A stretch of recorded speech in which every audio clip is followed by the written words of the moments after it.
everyone. And we are on. We're on. Yeah. Hello everyone. It's Hi, good to be guys. back. Still alive. Is the chat alive? Can you guys hear us? Hello. We once again were having some difficulties with the microphone, so Yeah, sorry if there's a lot of noise. We couldn't quite figure out where that was coming from, but I hope you can hear us. no replies. Please reply in the chat. Well, it's been a long week, and Paulo here thought we should go into something a bit different today. Instead of like just building a shader, we're going to go into one of the, I think, one of the best features of Amplify Shader Editor, which are shader functions. Yeah, we are going to at least see the overall way that shader functions work and some hidden gems, I guess. At least people don't use it, so maybe they are hidden for them, or maybe we need to make it more in your face so you can start using them. Yeah, there's a lot of functionalities there that some people may have not heard of. I think some people may have not heard of shader functions. So basically, you can think of shader functions as reusable functions, I guess, made of your node networks that you can reuse on any part of your shader or other shaders. And in that sense, they are very flexible because you can build complex operations in them and just reuse them anywhere you need. And in that sense, it does help a lot. Yeah, especially if you have like a real function that you want to import from somewhere else, and you need to place it in a bunch of different shaders. Maybe it's best to actually use the custom expression to use that function inside of a shader function, so you can reuse the shader function and have it work on all shaders.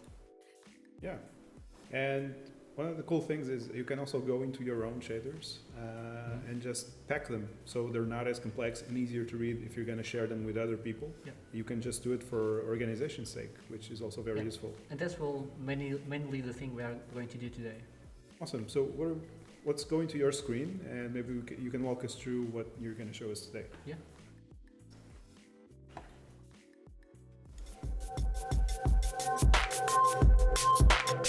Okay. So I only. Sorry, before we begin, I'm going to go into our control room over there and check if everything is running all right. But just, keep going. Just to see the sound just to be is sure. okay. Go for it. Okay, so I have here my shader wall, and I actually am using the same shader that we created on the last stream. If you remember, it's the tune shader. I'm currently on the lightweight pipeline, so if I go to the project settings, I'm currently using the lightweight pipeline. And this shader here would be the final result that we actually created last time. However, today we are going to actually reduce the complexity, or at least the visual complexity of the overall shader by using the shader functions. And we'll do that by just grabbing some portions of the graph and putting them inside of a shader function, and then we'll try to make it more usable for various uses and not just for this case alone. So is the sound okay? Yeah, everything is working as Okay. it should, thankfully. Okay, so I'm going to start by copying. This is the final result, and I'm going to just share with you the final result in the if I actually open it. Uh-oh. Okay. There we go. This is going to be the final result, which is we are going to simplify the rim shader part, the rim effect. We are going to simplify that, and we are also going to simplify the outline. So now let's start by actually copying the shader from last stream and try to start converting them to shader function. So I'm just going to reuse the same shader, so it's this one. I'm going just to duplicate it. Yeah, you can see it. And I'm going to rename it something more friendly.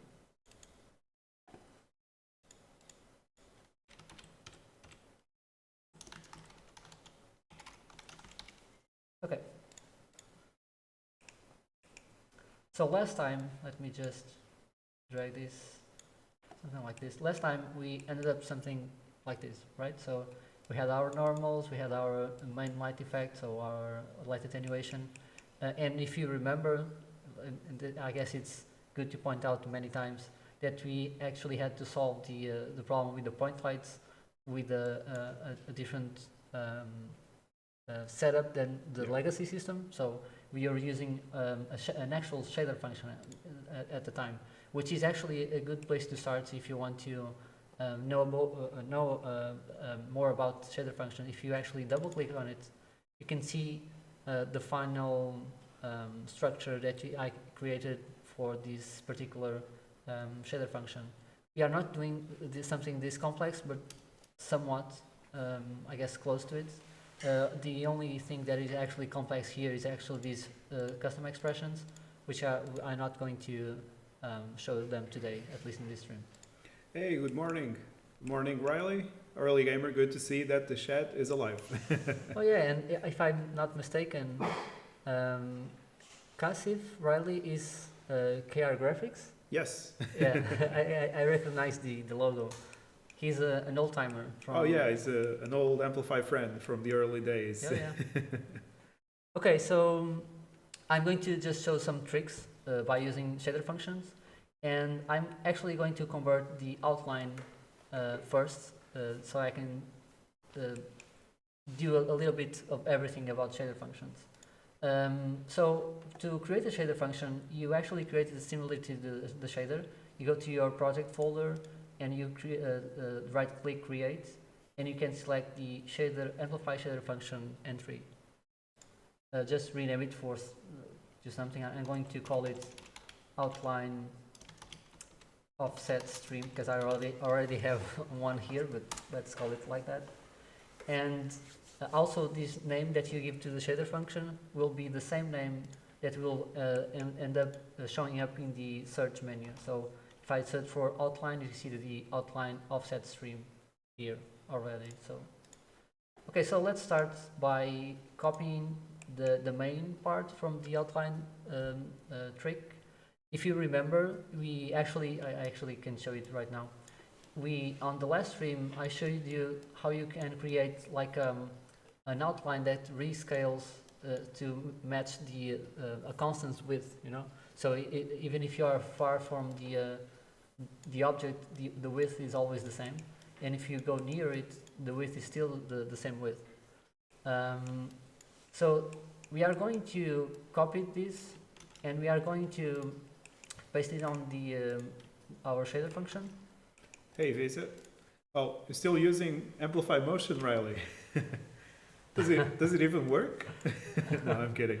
It was actually a real shame that we had to let it go, but yeah, it was a quite unique motion solution at the time. And I think you somewhat inspired it, didn't? I think you had some involvement, if I recall correctly. Hi, Vesa. Okay, so I just copied over the structure, and I'm going to just output it to the existing output node. We actually can create many of these output nodes. So if you search for output, you can find the function output.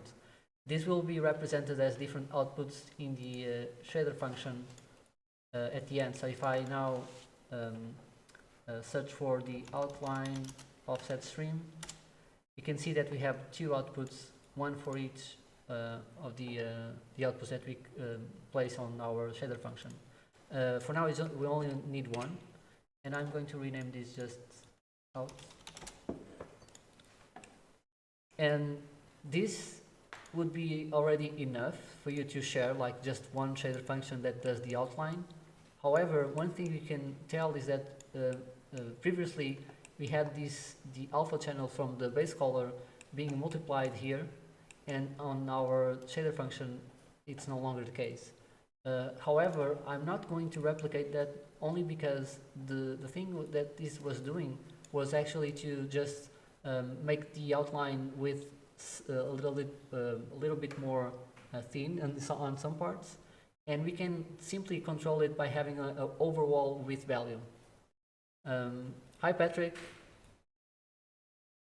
Spider-Man and Spider-Verse shader. Yeah, I guess it's kind of like that. Hey Patrick, good to see you. So so this time we are only going to have like an output for the width, and if we want to then use this shader function here, we'll just simply multiply the current width for the base color, for the alpha of the base color. So I'll start by adding up a function input. So if we type input. Yeah, remember that, Riley. Good times. Early Gamer is asking if we're using 2019.2 for stability purposes, or it's just by chance? No, it's actually exactly for that purpose. I still, I don't want you to say anything bad for the yeah 2019.3, but for now, at least for me, it's easier to deal with.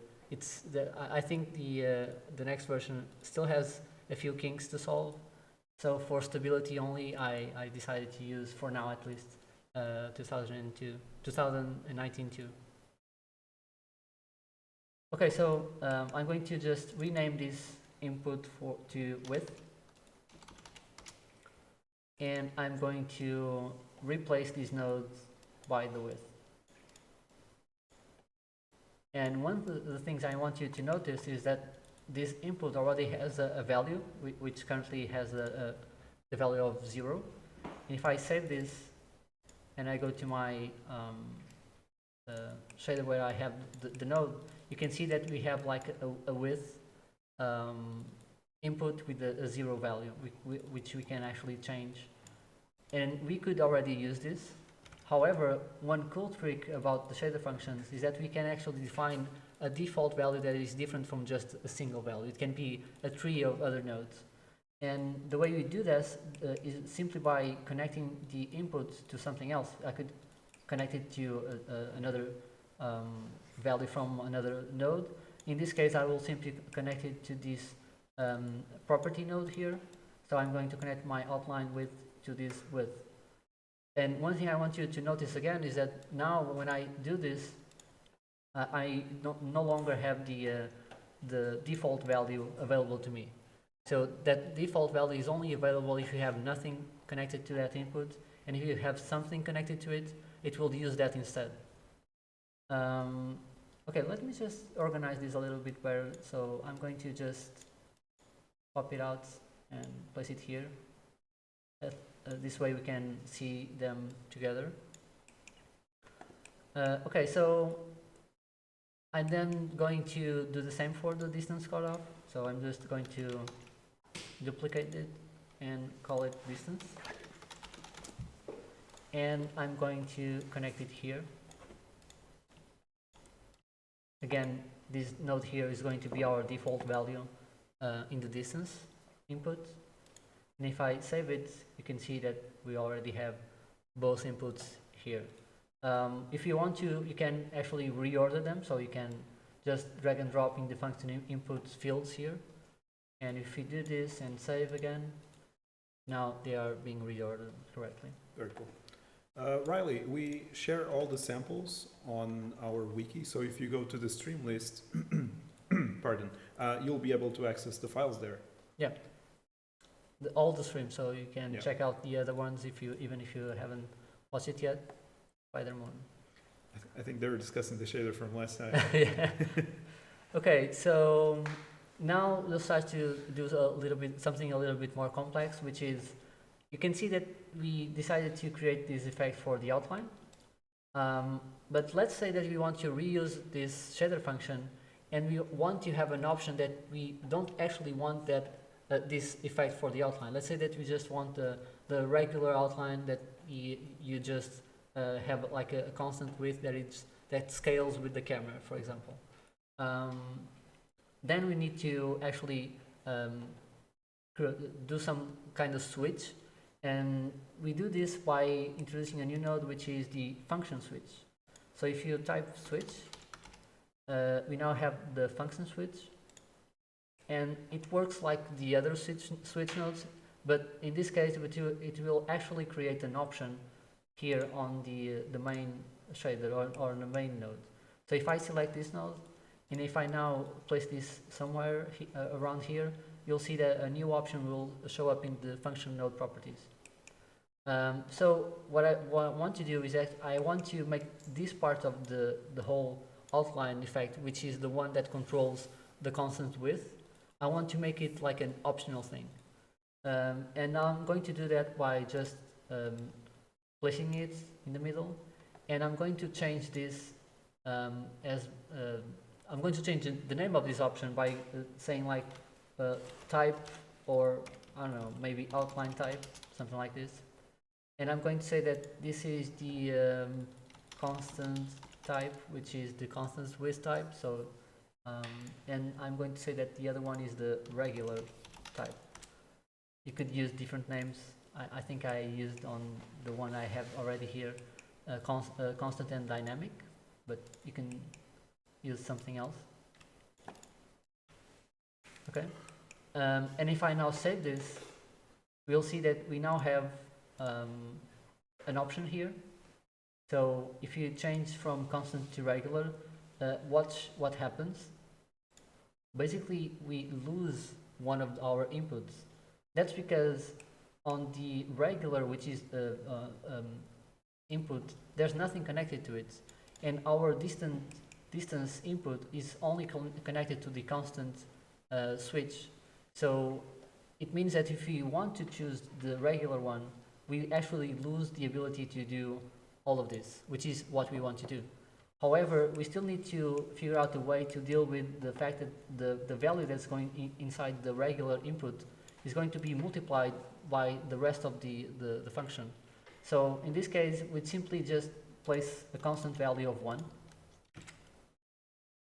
And just by doing this, we make sure that the value stays the same, so it doesn't simply zeroes out because we are multiplying by a 0 value or something like that.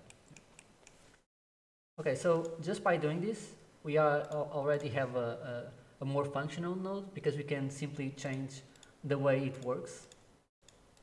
But I'm still going to add some more stuff to it. One of the things I want to do is to make sure that, for example, if you have like a model that we want to change the vertex offsets, we can actually change the vertex offsets as well in the outline. And currently we are using the vertex position here, which is we are feeding the outline offset with the vertex position. So if we want to change it, we also need to change it in the outline. So we need to make sure that it's somewhere available to us when we use this node, and currently it's not, so we need to be able to override it. So I'm actually going to create a third input. So, and I'm going to place it here. I'm going to change this because we have like a vector 3 value. I'm going to change this to a vector 3. And I'm going to say that this is the vertex position value. And now we have the vertex position that we can override or not. We can simply leave it unconnected, and it will use the vertex position, the original one. And even we can even do like a switch, a function switch, just for this part of the function. So let's say that you don't want to always see the input in the final node. We can actually use another switch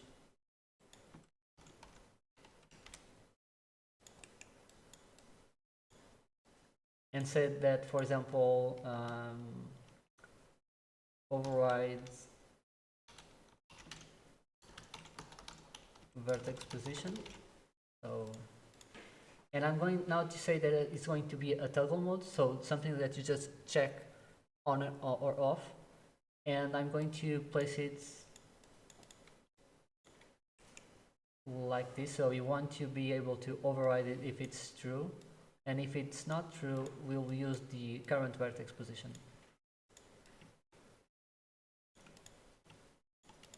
So let's save. Now we have like this option here, which is just a simple checkbox. I guess the name here is a little bit hidden, so I'm going to just rename this something like override. Yeah, I guess override vertex. And if you check this, you'll get the input for the override of the vertex position, and if you uncheck it, it will stay hidden. So there's only one thing I want to show more about these shader functions. Already you can see that we are using the function switch to do a bunch of different stuff that actually make the node dynamic. For example, if I now change from a constant to regular, you'll see the vertex override actually gets hidden as well, because on the regular side of the function, there's no actual function switch that allows to override our vertex position. See? Yeah, quite useful. Patrick asks if we can expose the switch of the function in the material property, as a material property. No, because the way this works is that we actually check in compile time the state of the function switch to be able to compile just one part of the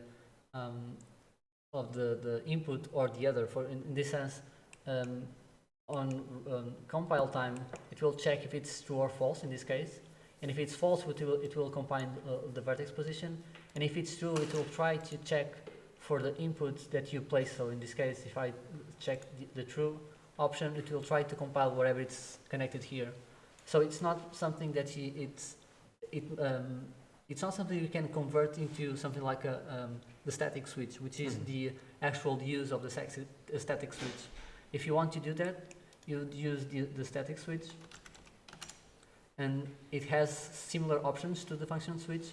You can create a toggle, or you can create a keyword enum, and you can place your keywords, and this will make it so on the material inspector you can actually toggle on or off or change some enums, so your code runs a little bit differently from the other options. So it's not the same thing. This the function switch is only for compile time, and the static switch is for the runtime. Next stream on mobile skin shader, asks early gamer. Mobile skin shader, I guess it could be possible. We could fake the translucency effects. And so. What pipeline are you using, early gamer? Might take a while due to the lag. Yeah.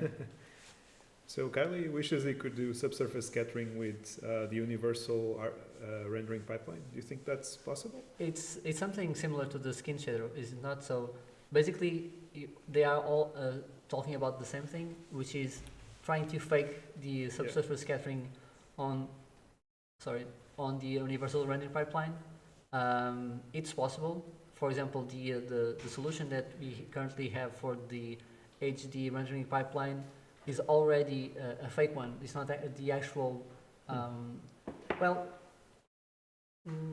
That's not actually true. Basically, the translucency effect is the fake one. The subsurface scattering correctly done needs to check the depth of the object to be able to accurately make the light go through from the back. And in case of the translucency, you only do like a fake depth. It's not actually depth because it's only checking for the normals and something like that. So it's not actually the same. But we can replicate that in the universal rendering pipeline for sure. Maybe something to explore. Inverted normal. Wow. Yeah, that's right, Patrick. It's just like the inverted normal ambient occlusion map. That's right. It's using the transmission that you can bake out from other software, like I think you can do that in probably in Substance Painter and yeah.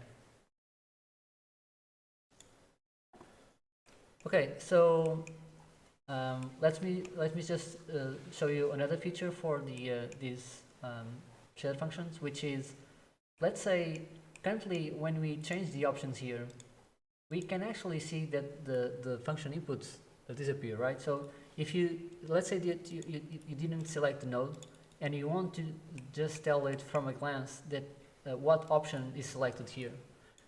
One thing that you can use to solve it, if it's not dependent on the inputs, for example, let's say that I have like an option here that doesn't actually result in having inputs deleted or shown.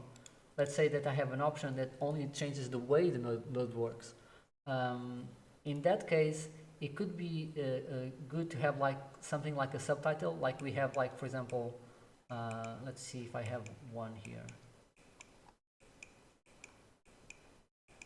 I think I can show it with the actual properties nodes, right? So a property node, if it's constant, it says const and then the value. And if it's a property, it says a value, then a value. So you can tell it just by looking at the node if it's a constant or is an actual property value. And so you can do that with shader functions? Yes, and we can do that with shader functions. We can do that by using what we call the function subtitle. Oh. So what this node does is it actually changes the title or the subtitle of the node from just running some part of the configuration. So let's say that I place it just before the constant part here. And now if I change this subtitle to, let's say, type constant, and if I duplicate this and place it here and say regular, if I now save this, you'll see that now we have like type constant on the subtitle, and if I change this, it will change the subtitle as well. Awesome. I'm gonna start using this from now on. Herb, you can use the static switch, although I'm not sure what you have on your side, but there might be other options there, depending on what you want to do. What is? He wants to know if he can change normal map used with a static switch. Yes, you can. How would you like to change it? Yeah, because if it's a shader that you're doing that could use both, you can just changing the texture, probably. You can simply, for example, with a static switch, let's say that you only want to change between 3 textures, I guess. You can place 3 different samples, connect them each to a different input, and if you output this, it will actually give you an option for each of one of these textures. So let's say that I change this to be texture 1. Oh, Herb is mentioning for different LODs. That's a bit different, actually. For different LODs that use otherwise the same texture and only the normal maps change. Only the normal maps. That's a little bit more complex. We support different LODs in our template system. The way it works is that you'll have like different output nodes like this one, and you can connect it whatever you want. So in that sense, if you want to just change the normal map, you use the different texture sample for that normal map in the different output of the LOD system. Yeah. Or if you were referring to doing it manually, that also works, I guess. If you control everything on your side, you can decide what you're using, I guess. So in that sense, not real LODs, just manually controlled. There's different material with less instruction on the shaders. Oh yeah, for example, if you want to optimize your shader, you can actually use the static switch for that as well. So if you have like a really complex, let's say that we wanted to turn off our rim color, our rim effect, we could actually turn it off by using a static switch completely. So you could like place a static switch here and say, for example, rim color, and then have it be connected only if it's true. And if we now compile this, let me check let me create a material. This is the material. If I compile this, I'll get a new, where is it?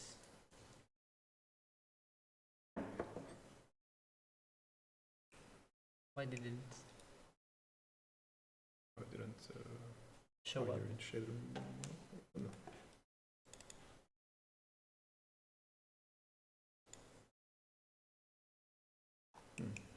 Bear That's with us. That's the first. That's the first. So Yeah, Patrick, you could make a script to control that. Let's just see if we didn't miss any questions. Nope, not that I can see. because I'm using the same name. Oh. Could it be that? Yeah. Sorry. So if I was using the same name of the rim color, actual color, so that's why it was not showing up correctly. Right. So now it is. So rim color toggle, if I now check this, you can actually see on the preview, it will disable or enable parts of the code. In this case, it will disable all of this. And are there any downsides to using a lot of those switches that we should Yeah, know? there's at least one big downside, which is if you use too many, what this actually does to the shader is that the shader will actually create new variations. I'm selecting the shader right now, and if you check the current variation count, if I now place, for example, another static switch somewhere, let's say a static switch here, and save. Okay, I need to change this to. Oh yeah, I need to bear with me a little bit. So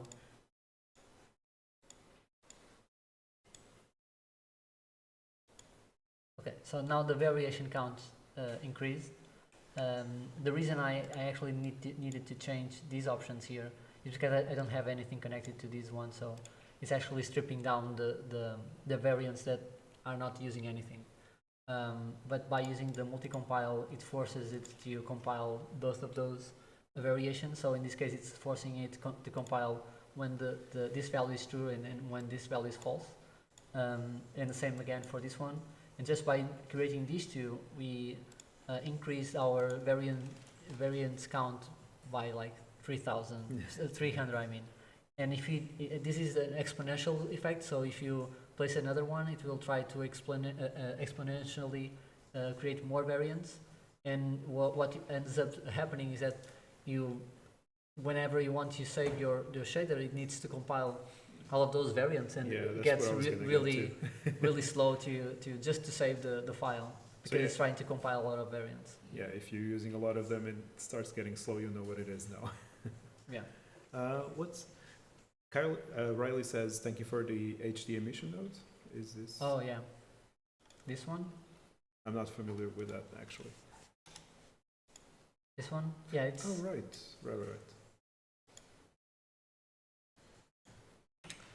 Okay, so continuing on, I think I was showing you the shader function. Don't worry. Yes, yeah. Shader functions are good and you should use them. Yeah. Is what we're getting at. Okay, so finally, if you now we have like a working version of the outline node, or at least this outline effect, that we can change the options around if you want to reuse it in different shader contexts. And now to simply use it, you just connect what you need. And in this case, I'm going to just connect the outline width multiplied by the base color, because if you remember, I said earlier that the original one has the alpha of the base color multiplied by everything else, and we don't have it here.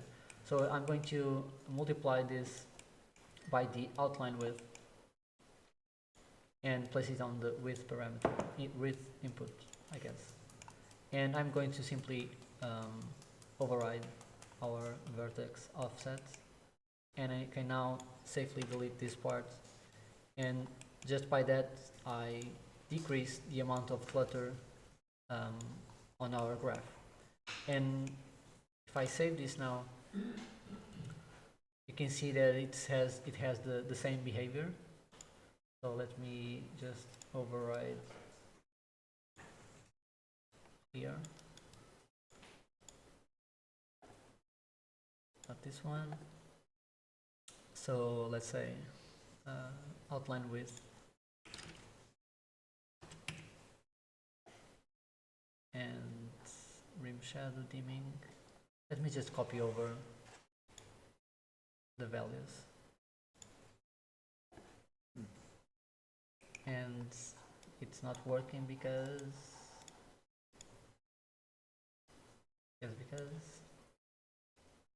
it's working. It just has a strange color. Oh yeah, we can actually, for example, in this case, we could even reuse the node just to output a random color or a fixed color. For example, we could simply have another output here. Hey Riley, can you elaborate on that last one? Is it a new issue or you're just referring to something we discussed earlier? But yeah. If I create like a color node, let me change, it could be black. I can now reuse this outline node to have like the, let's change this to color.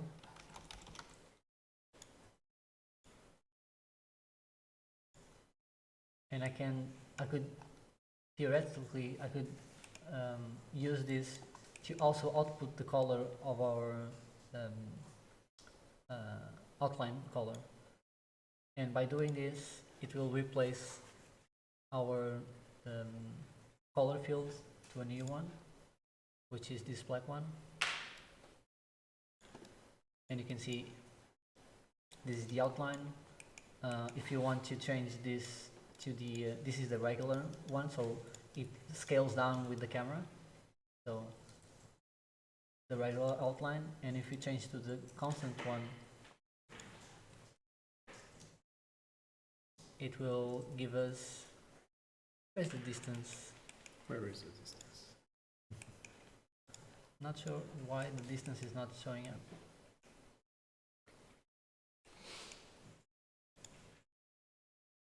Where is it?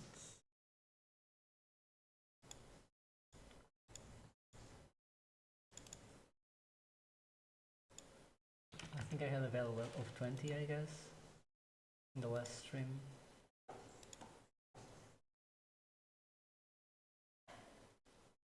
There you go. Okay.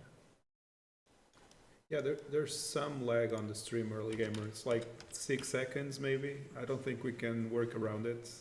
We're already using the low latency option, so not really sure. Okay, sorry. I forgot where the distance cutoff was, so I didn't notice it was zeroing out, so it was here. Okay, so now I just need to, let me just rephrase it. We had this before, which has like a constant width, which scales with the camera view. And now if I change this to the constant one and just use a different value, now you can see that it stays constant with the camera view. So the width of the outline is always the same. And and now you can reuse this node in different projects, I guess. Hey Riley, I'm not sure what could be wrong on your side, going wrong, but we would be happy to examine it. If you have a small sample we can check out. I don't know if you want to elaborate on your issue, we can discuss it.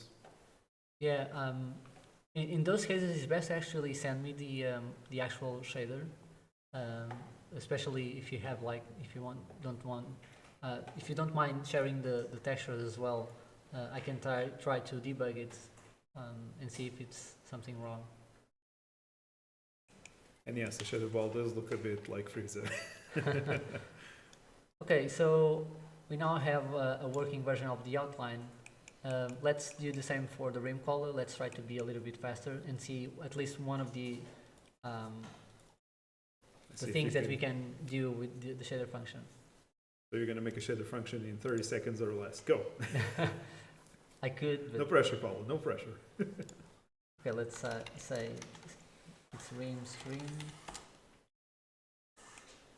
And I'm going to copy all of this here. And we have to deal at least with two nodes here right away, which is these two get local var, because these only belong to the main shader that goes to here, and the other one goes to here. So in this case, in the case of the world normal, we can simply use the world normal node, this one. You can delete this. And in the case of this one, it's doing the light attenuation for the main light. So we can actually copy this and paste, but there's a little bit here on the light attenuation node, which doesn't allow me to paste it inside the shader function, but you can put it by forcing it. Oh, so It is, but it's kind of stupid, but yeah, it's still there. you think we can work around it, or is that one of those limitations? No, it's just because we are trying to warn the users that the light attenuation doesn't work in all conditions, and that is influencing how the node is being copied. Makes sense, yeah.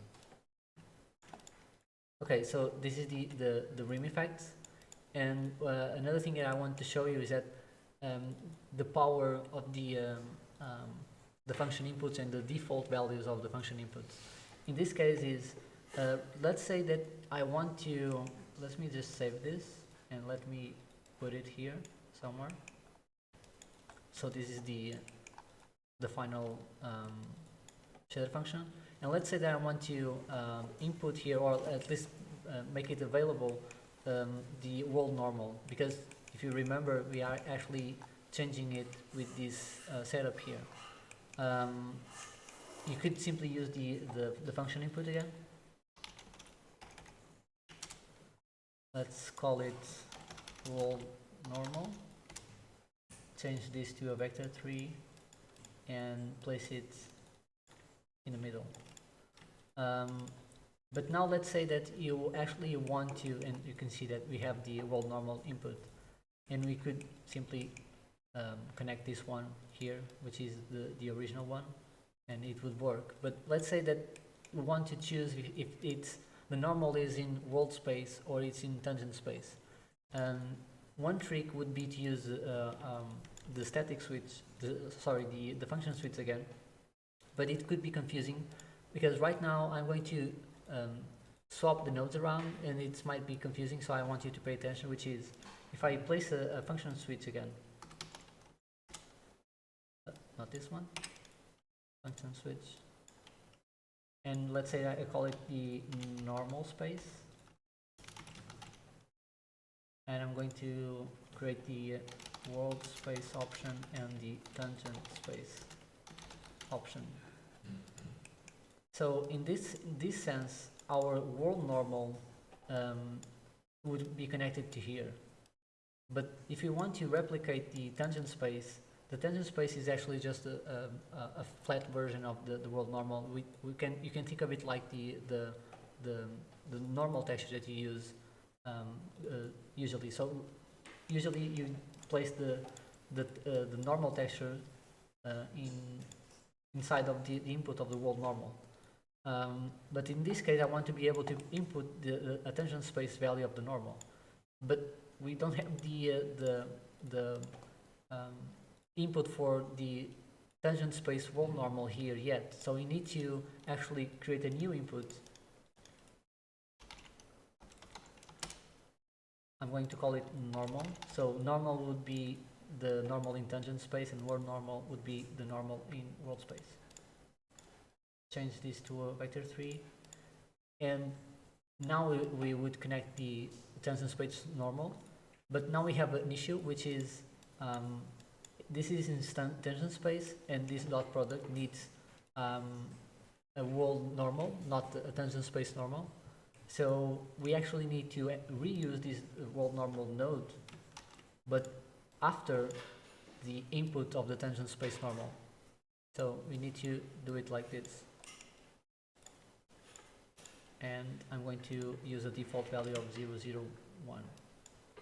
So you can see that it's kind of weird because we're only switching the inputs around. And just by doing this, we provide an option to have the normal in either in world space or in tangent space. So if I now switch to this, I have a new option here. So normal space, world space, and I'm going to change it to tangent space. And now it switches to a different input, which is this normal one. And it has a default value of 001. And we could connect this directly from the actual normal map and not from the world normal. So this would be a different way of doing it.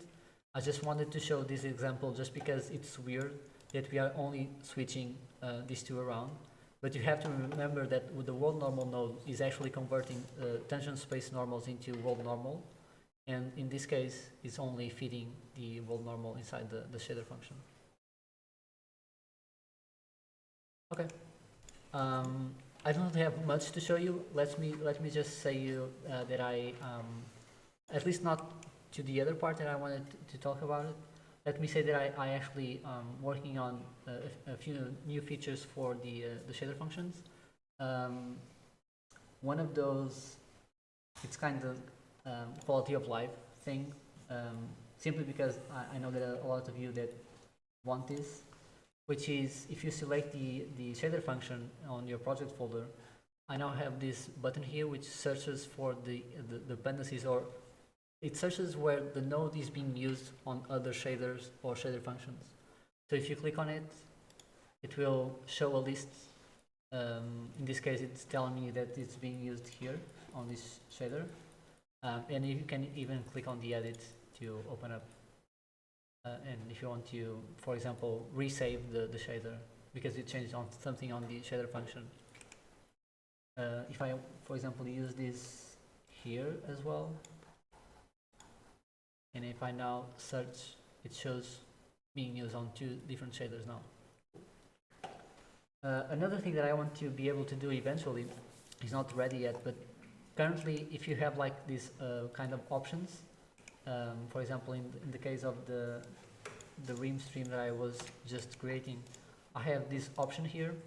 It would be cool that we could simply change this option just by clicking on the left side of the node, like for example the regular property nodes that you can select if you want to be constant or property. It would be cool if we could, for example, promote this function switch to be a widget like this one. So instead of going here, you simply click on an icon here and it would change. It's not ready yet, just the things I'd like to work on in the future. And now I just want to recap something that we talked on the last stream just slightly, which is the shortcuts for our editor. Any questions so far? Any? I don't see any questions. Riley did say, I guess the problem fixed itself. Well, sometimes happens. But we can still look at an example if you're interested. Yeah. I'll feed reflection probe to the shader. Well, that's... How? Sorry, question how? Do you mean as a texture? You don't do anything actually, because if you use the indirect specular light, what this does is actually get the indirect. What this does is actually gets the final result of the reflection probes. So you don't need to feed it to inside the shader. You just use the node and it should work. You have to only make sure that you are using the correct setup, because for example in HD I know that you have to do a bunch of stuff to make the reflection probe work correctly. So I think it's... You're looking for a specific case, Patrick? Maybe we can elaborate on standard. On standard, yeah, you can simply just... I can even show you the result here. If I do this, You can see this is already the result of the reflection probe. It has a smoothness value here, so I could override. Riley asks, how often do we have these streams? We're trying to be live every other week, so we'll see how that goes. For now, every other week. On Friday, always on Friday. Sorry, forgot to mention that. So you can see that I placed the reflection probe here. Let's... Oh, no, wait, no. Every frame. You can see that the result that we are getting need to be able to see. Yeah, just use the indirect specular light and should get the reflection probes working. Yeah, time does fly. I think, Patrick, I think I can improve on that by simply, we have tags for nodes.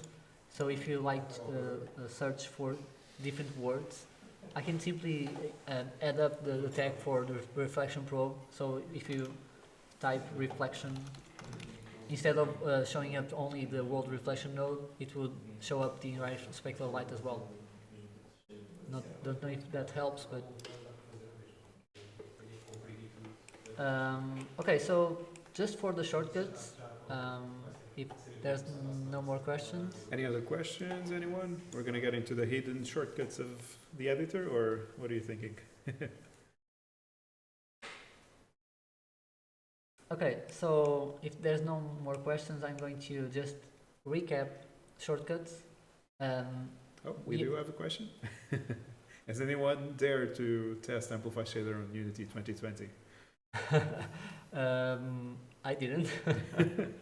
Yeah, so we don't really support alpha builds or even betas. So sorry, guys. Yeah, Not yet. we tried for some time, but it's crazy because they are always changing something and it's always breaking. So yeah, we try to keep up with everything that's changing, so we're ready when the time comes. So as soon as 2020 is on a stable release, you can bet that we'll support it. Yeah. Okay, so for the shortcuts, do remember that we have this button here, the helper window. And if you open this up, you actually see at least most of the shortcuts. Yeah, I think it's all of them, actually. But I want to show them up anyway so you can actually understand. Because sometimes people share their node trees or they share a screenshot that we can see that they accidentally click on the shortcut that changed something around. For example, one of those is the W shortcut. So if you click W, it changes the color of the wires. So in this case, all wires are white now, and nodes that has RGB values will have like a different color. So and by default we have these colors which represent the type of data that the input has or the output has. Another one is this. You can see that, for example, a float 4 has a line that has 4 lines, right? If you click Control W, it will change to single lines everywhere. The same for vector 3 and vector 2. So if I use like one of these,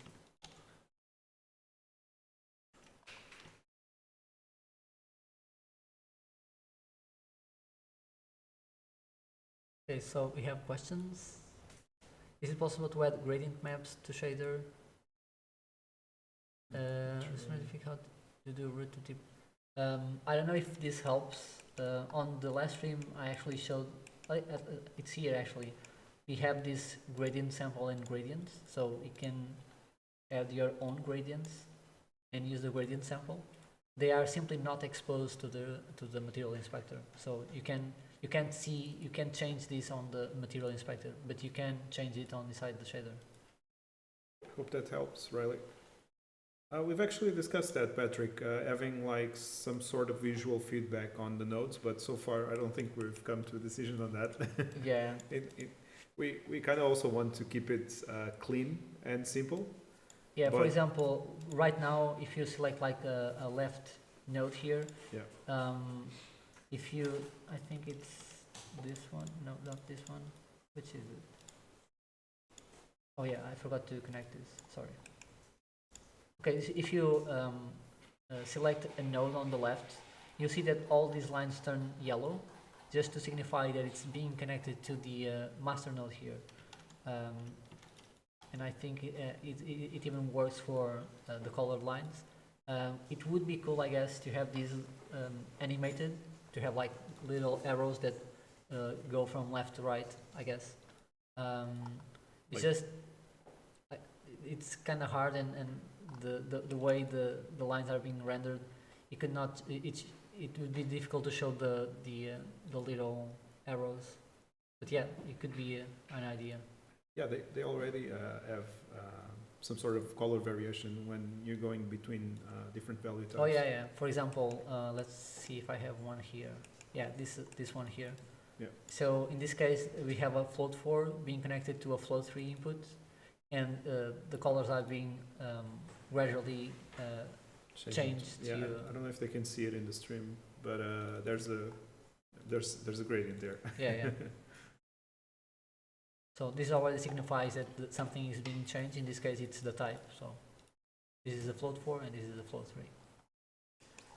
Okay, and a different shortcut that I see that people sometimes misclick, which is the I shortcut. So I stands for the internal data in this case. So if you click on I, you see that the node that has like a default value, they show up or hide their values, like these ones. Hey there, creator. Good to see you here. Thanks for coming by. Just popping in. Okay. Okay, so this is the Y shortcut, sorry, the I shortcut For internal values. Sorry. for internal values, right? So the previous one was the W for wire, so either just W or control W. And another one is the P value, the P shortcut, which is for the previews. So if you press P, all previews will be open or closed. It's useful. You just want to take a peek at something. Yeah. It's not really useful in the sense that you probably don't want to have all of the nodes previews open at all times. But sometimes you need to just glance at them, so just click P instead of individually opening them up. It's useful. Control? Sorry, Patrick?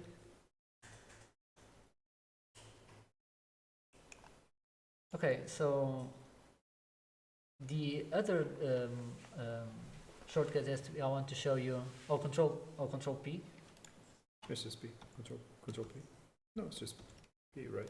Control P, sorry, Control P starts the Yeah. Was Yeah, that a trick, Patrick? You're just Yeah. making us press play. yeah, Control P will start playing the game. So we can't override that. There's also one. another secret code. If you press Alt F4, it's Right. Riley, try out our particle template and let us know if it works well for you. And in the future, see how ASU reacts to RTX. Well, I think, are you excited for RTX and what you can do? There's already some stuff on their on their end. I'm not sure if I'm excited for that, but Why not? No, we'll see. Control A. Okay, so delete will delete nodes. Control A, it will not select all nodes, or, well, it does. Sorry, my bad. It does work. Okay, so a different shortcut I want to show you is the Alt key, which is a modifier key for different things. One of those is the comment node. So in this case, you can't actually select the comment node by clicking on the body of the node. You can only select it by clicking on the header. But if you click on the Alt node, it will actually allow you to select the node. This is also used for additional selection. So in this case, for example, if I hold Alt and if I drag to select one node, I can keep holding Alt and selecting different boxes, and it will sum up the selection. Quite useful. Okay. Chronic Byte asks if we're going to have a sale soon. We don't have any official word on that, but I believe Unity does one before June. So we'll see if we can get in that sale. Another shortcut is the Alt Shift, which is to invert the selection. So if I do Alt, it will select, and if I'll do Alt Shift, holding them down together, I can deselect parts of my selection.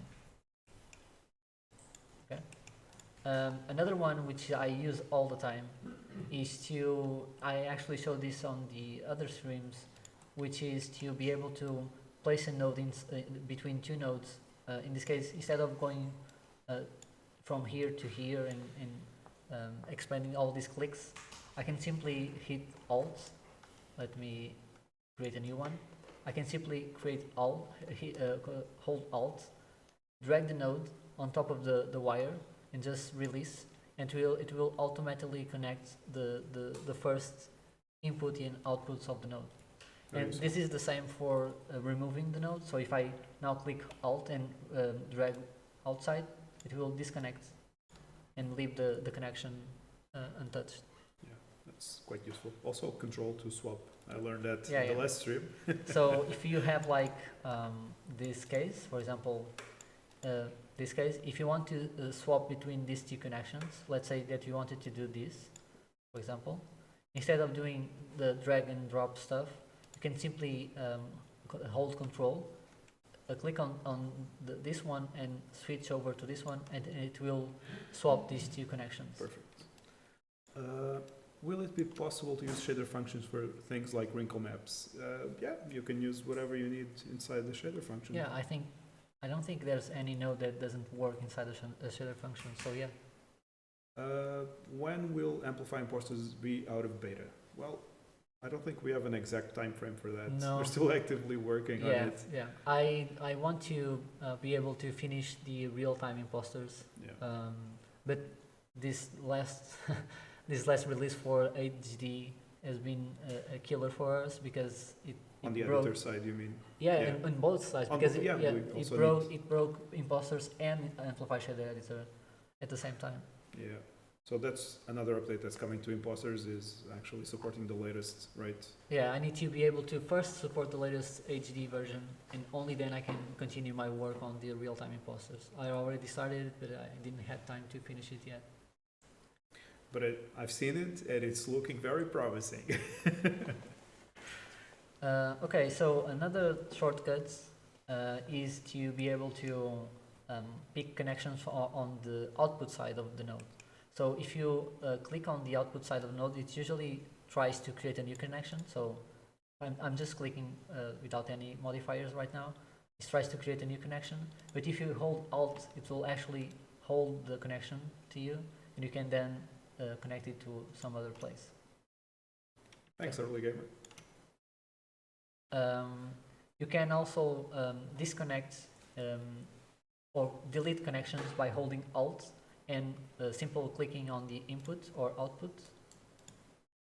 So I'm just holding Alt.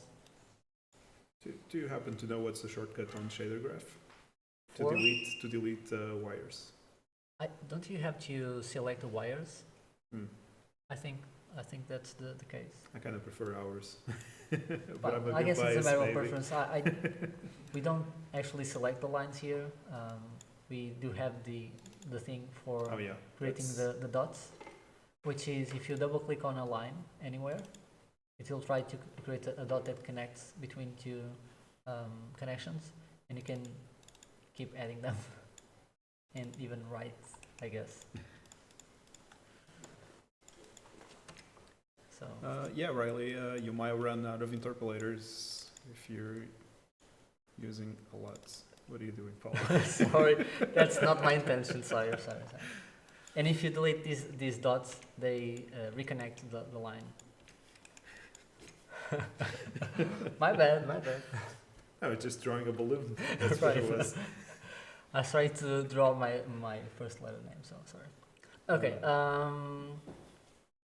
might wanna, okay, making it. Okay, so any more shortcuts? Let's see if I missed someone. Oh yeah, okay, so in any kind of, you might have like a huge node tree, right? Sometimes it might be useful to find out where the master node is. You can click on on this icon here to find the master node. You can also click F one time to focus all the graph inside the editor, and you can click twice to zoom in and make a nice box around the whole graph. So if you have, like, for example, if I'm zoom somewhere, I can click F1 one time to focus on the center, and then click twice to make the zoom in a way that it fits the whole screen. I'm being handed an award or something. What's this? This is the award that we received. Thank you. Let me show you the award. Okay, so did I forgot any shortcuts? Focus selection. Oh yeah, by the way, you can zoom in and out of the whole graph by holding Alt and pressing the right key on your mouse. You can zoom in and out. Okay. You can also Alt and middle click to zoom in and out. You just drag to the right, to the left, or up and down. You mentioned the shift and drag to snap the nodes. Oh yeah. So if you are moving a node, you can snap them to the grid by holding Control. It's not shift, it's Control. Yeah. You can snap them to the grid. So you can do this to all of them at once. Cool. Also very useful. And am I missing some shortcut? I don't think so. Oh, you can move, for example, if I'm moving a node, you can see my mouse here, I'm clicking on the node and moving, but I can actually move the mouse without actually clicking on top of the node. I can simply hit Shift, hold Shift and click somewhere, and you can see that it actually has like an offset to the mouse, which can be useful if you have like little space to work with.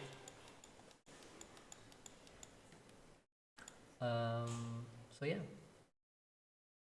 So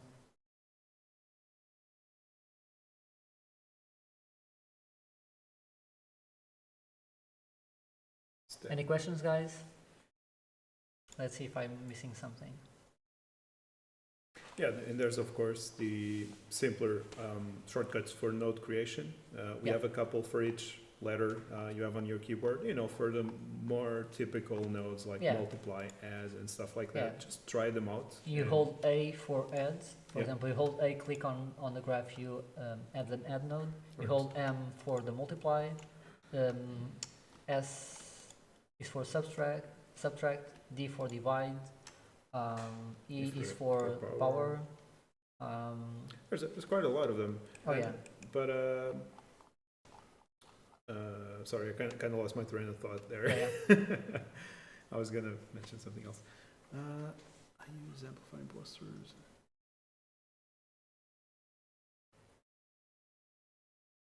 Oh yeah, the comment with. Oh yeah. So C is for creating a comment. So if you have like a bunch of nodes, I'm just duplicating. Sorry. Oh, by the way, to duplicate a node, you actually select a node and do Control D, which will duplicate the nodes. Oh, you don't like C for comments, Patrick? Why not?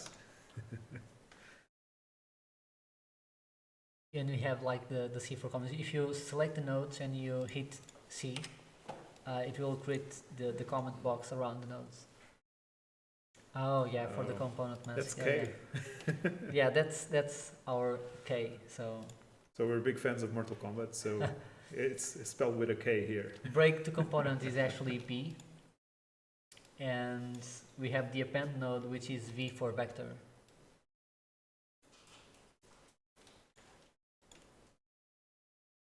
And did I miss something? That, yeah, I think it's all of them.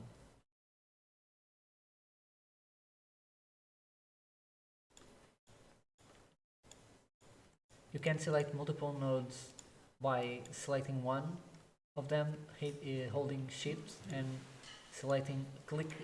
clicking on the nodes will add up to the selection, and if you click again, it will disappear from the selection. Yeah, early gamer, we tried to kind of mirror some of the shortcuts you would find in other programs. Some are ours, of course, but we try to, use Yeah, some standard stuff. There's too many software programs that have different shortcuts for different things, and some shortcuts are not available to us because Unity already uses them for the main Yeah. application. I don't want to throw you under the bus, but do you have any tips for Wiley on how to keep the interpolator count down, since he has a lot of stuff going on his shaders? For the interpolators, Or anything can- else, Riley? If you you have a specific question, maybe ask now.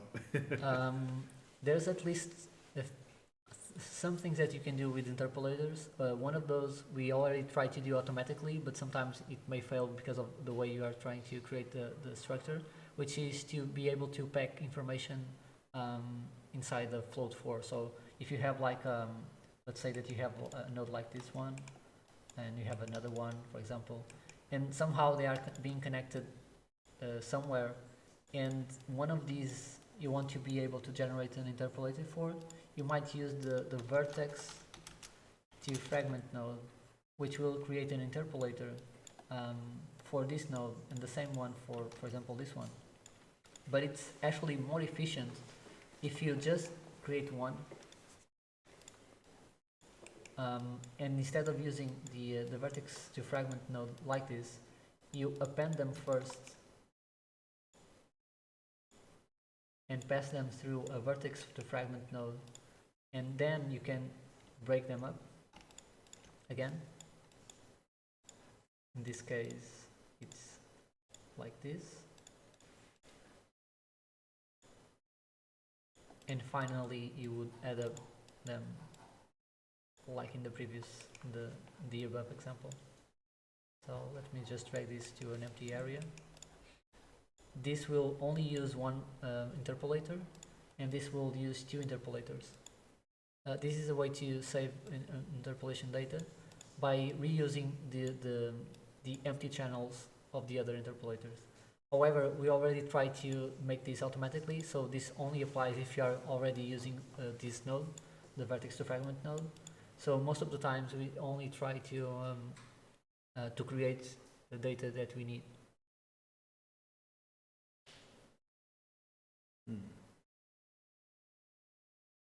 Okay, so they are going on a tangent. Oh yeah, that's right. Yoga said that if you are hitting the interpolator count, you can simply change the target shader target to a higher value. In this case, if you use the shader target 4, you have 32 32 interpolators available to you to use.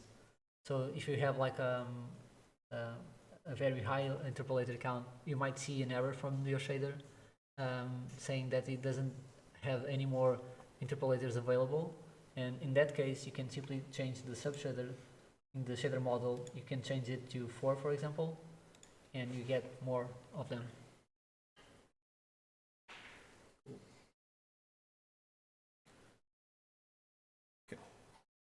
Well, Herb is still a beginner to shader editors. Do you want to elaborate on what an interpolator is? So the interpolator, this is mainly for Herb. On shaders, usually not usually, but all the times. Shaders run by first visiting every vertex on your shader and doing some calculation, and then it goes to the fragment, which is the final pixel on your screen, and tries to interpolate the values between the vertices. So you can think of it like you have 3 dots that represent the triangle of the vertex, and in the middle of those vertices, you have the interpolated value that you actually render to the screen. And this means that there's 2 steps in this situation, which is the vertex step, where you calculate the values for the vertex. This is run on the vertex function. And then you have another step, which is for each pixel on your screen, which is run by the fragment function. And the way you make these values interpolate between the vertices is by using what we call the interpolator.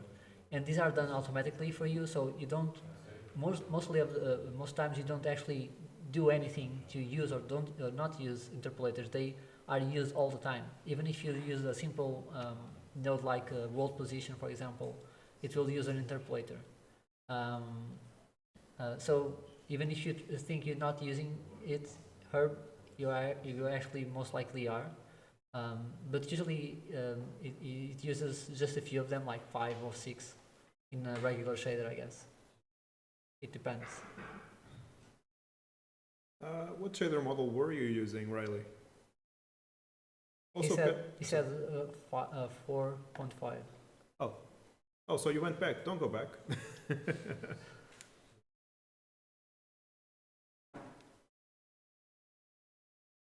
Yeah, don't go back, Riley. Instead, go up. Yeah, go as high as you can. Go to 5 or something like that. Patrick, are you referring to your new decal tech you've been developing secretly? It might be something interesting to cover. Yes.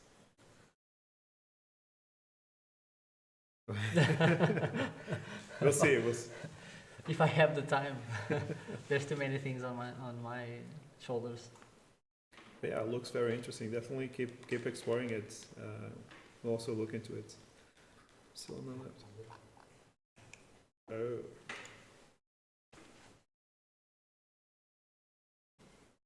So yeah, maybe wrap this up.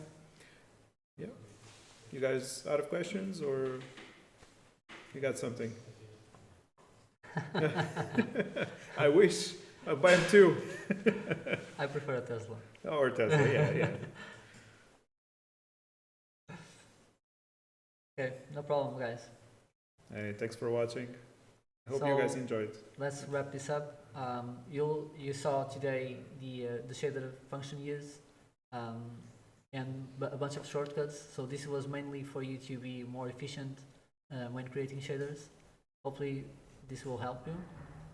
So yeah, Awesome. Don't forget to subscribe to our channel. Give us a like. We try to do this like at least one time Every 2 weeks. every 2 weeks. Yeah. Every other week. So yeah. So yeah, click the bell. I was gonna make a joke about that. Thanks. Click the bell, yes. Well, if you click the bell, you're gonna know about what we're doing. Actually, I don't think you get our notifications if you don't like regular posts on YouTube or something like that. Awesome, Thanks, guys. Early Gamer. Give us a like, give us a subscribe, tell all your friends. Okay, so let's wrap this up. Bye, guys. Bye, everyone. See you next See time. you in 2 weeks. Do you I almost forgot. Do you send us more requests so you can show you something live on the next stream? Give us ideas and content, and we'll try to share with you everything you have or you want to be able to do. Awesome. See you then, guys. Bye. See ya. Do you want to do the honors? Yeah. Have a great weekend. See you guys.